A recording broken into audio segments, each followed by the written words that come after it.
Okay, so here I am now in Costa Rica going through a tropical rainforest on a hovercraft. This is the beauty of second life. Um, I'm going to do my stage 4 journal entry while I'm here, and I'm going to go through each of the points that were given in the task. So the first point asks me, how does my coaching really affect the way that people learn? I'd like to think it makes them take ownership of their learning. Through problem-based learning, for example, coaches locate required information for themselves rather than passively taking the information given to them by their teacher or tutor. So they get to examine it, play with it, do what they need to be able to really understand concepts, so that they can pass their assignments or get their portfolios built or whatever. And they do this through self-discovery.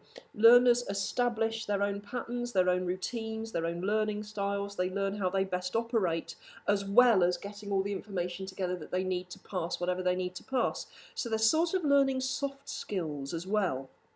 So that's my answer for that. Let's change position a little bit here. Whee! Under the boat. There we go. Let's zoom out a bit. Okay. Next point. What do I really think pedagogy means, and what does this mean in my organisation? I hate this term. Pedagogy is, as far as I know, the delivery of information to children, and it implies that the learner is fed information and is a passive receptacle for this. And it's also a term that is thrown around in education all the time, be it further education, higher education, compulsory education, and little thought is actually given about what it actually means. So it's become a word that everyone uses to mean teaching in a generic sense, and is often used by people who want to appear to be smart. If I had £1 for every time I heard someone in my institution fling the word pedagogy or pedagogy or pedagogic or whatever around, I would be living on a yacht in Hawaii with a hot tub on the deck. Okay, next. What else have I learnt from the day 2 that impacts on my learning context? I had to think back to day 2 because that was months ago. Oh dear.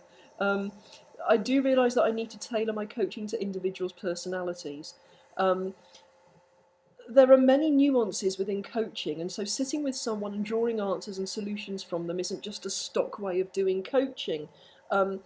Coaches come with their own barriers, their own beliefs, their own likes and dislikes, and will respond to different coaching methods based on their individual likes and dislikes and learning styles. So, wow, we've now crossed the Vulcan Tenerio.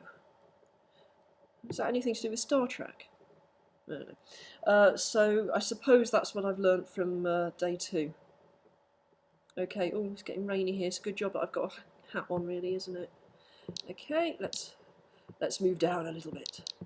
Here we go. Okay.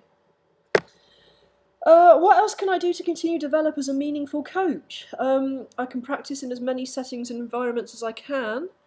My current practice with trainee teachers via a problem-based learning project has really opened my eyes, as coaching groups is completely different in many respects to coaching individuals. I've always given all of my students one-to-one tutorials as part of the courses I teach, and realised that these have always been coaching sessions in disguise. I've also realised my boat trip is over, so I'm going to go onto here. See where else I can go. I'm rather liking these hovercrafts. Here we go. Where can I go now? Ooh. Oh, let's go whale watching. I like the idea of whale watching. Here we go. Okay. And we're off.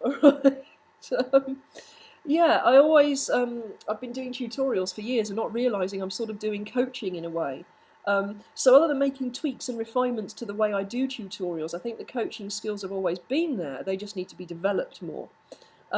Coaching groups is harder, and that's something I've been doing in this problem-based learning experiment that I'm doing with Cert Ed students. The instinct to teach and to lead from the front is always there, so it's very hard to move away from this. By doing more of this group-based coaching, the shift should be easier. So, oh,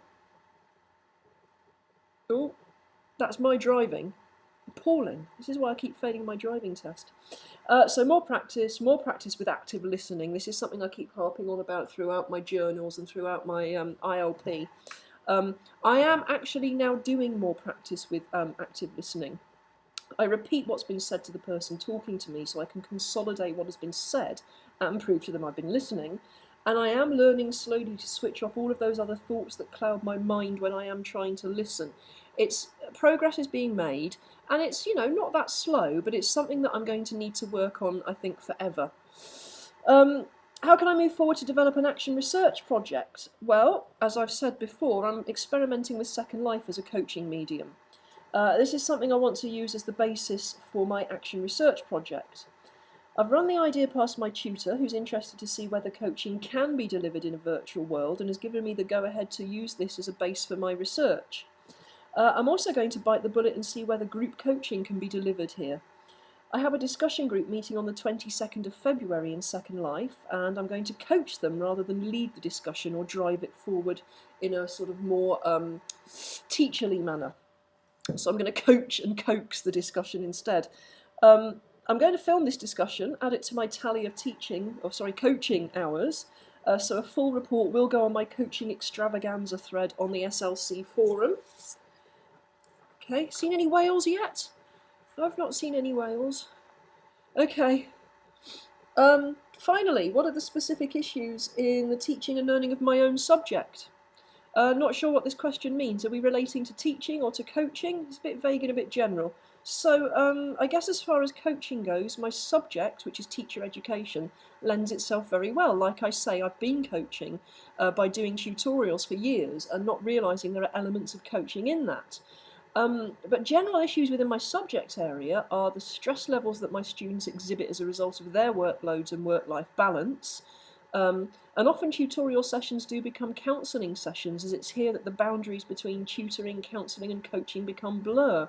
I think I need to learn to make these barriers a little bit more explicit, and that's something that I shall be working on as soon as I have my next tutorial, which I think is possibly next week. That's it. Still not seen any whales. Going to turn the camera off now, probably just as a whale appears in the distance. That's it for this time then.